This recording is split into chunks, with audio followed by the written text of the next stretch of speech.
So I've been dirt biking pretty much my whole life, and my favorite part about dirt biking is being able to explore remote areas that most people wouldn't have a chance to be able to see. One of the hardest parts about getting to some of the locations that I like to go and like to dirt bike is having a capable enough rig to get to some of those places that aren't as well developed or maintained.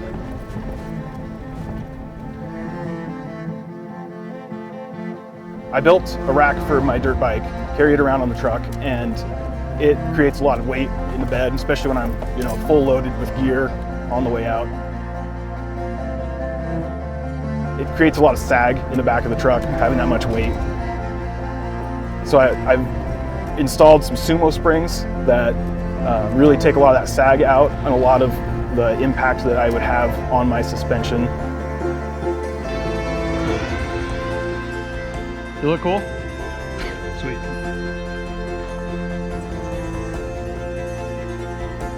It really just gives me more ground clearance and makes it a smoother ride, especially, one of the biggest places that I notice it is high speeds, going 80 miles an hour through Montana freeways and stuff.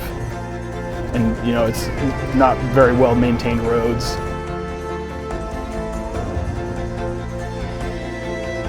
I'm out doing it a lot. I love camping, I love outdoors, not just dirt biking. Dirt biking is just really my way to get into the outdoors, to go see and explore.